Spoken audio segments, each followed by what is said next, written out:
and sophistication, and gives us the flexibility we need.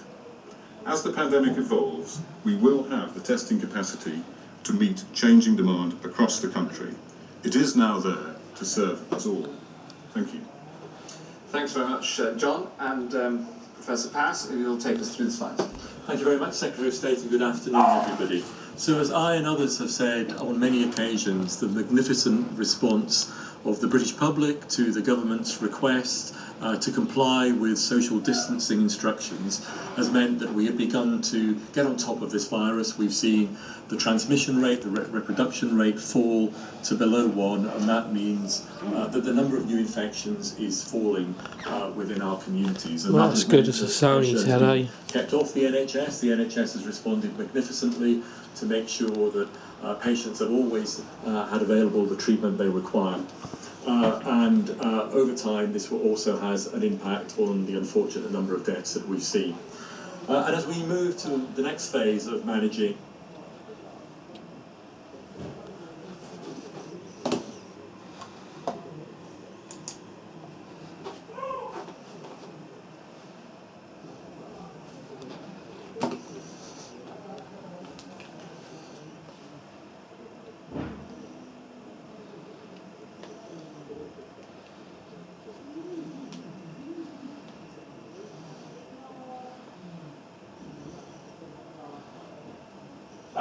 and we are beginning to see that, but we need to make sure that that is maintained. Thirdly, it's reliable data to show that the rate of infection is decreasing to manageable levels across the board. And again, as I've said, it's everybody's efforts in complying with social distancing that means that infections have fallen and will continue to fall. Fourthly, this has been a challenge, not just in the UK but globally, around the operational response to a pandemic.